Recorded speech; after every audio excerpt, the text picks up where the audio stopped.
ఈ రోజే డౌన్లోడ్ చేయండి. మీ ఫేవరెట్ షోస్ చూడండి. ఏంటండి పిలిపించారు? మీ కోడల్ని ఎందుకు ఇబ్బంది పెడుతున్నారు? ఇంట్లోంచి వెళ్లిపోయేంత తప్పు పాపం ఏం చేసింది తను?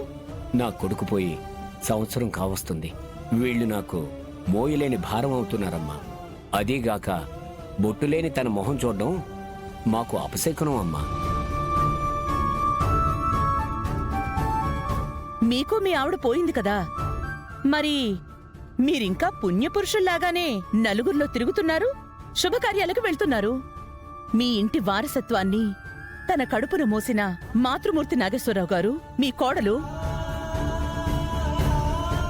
మీరిప్పుడు గాని మీ కోడల్ని తీసుకెళ్ళి మీ కూతురుతో సమానంగా చూసుకుంటారా? సరే సరి, లేదంటే పర్మనెంట్గా కటకటాల్లో కూర్చోబెట్టాల్సుంటుంది. జాగ్రత్త. అమ్మా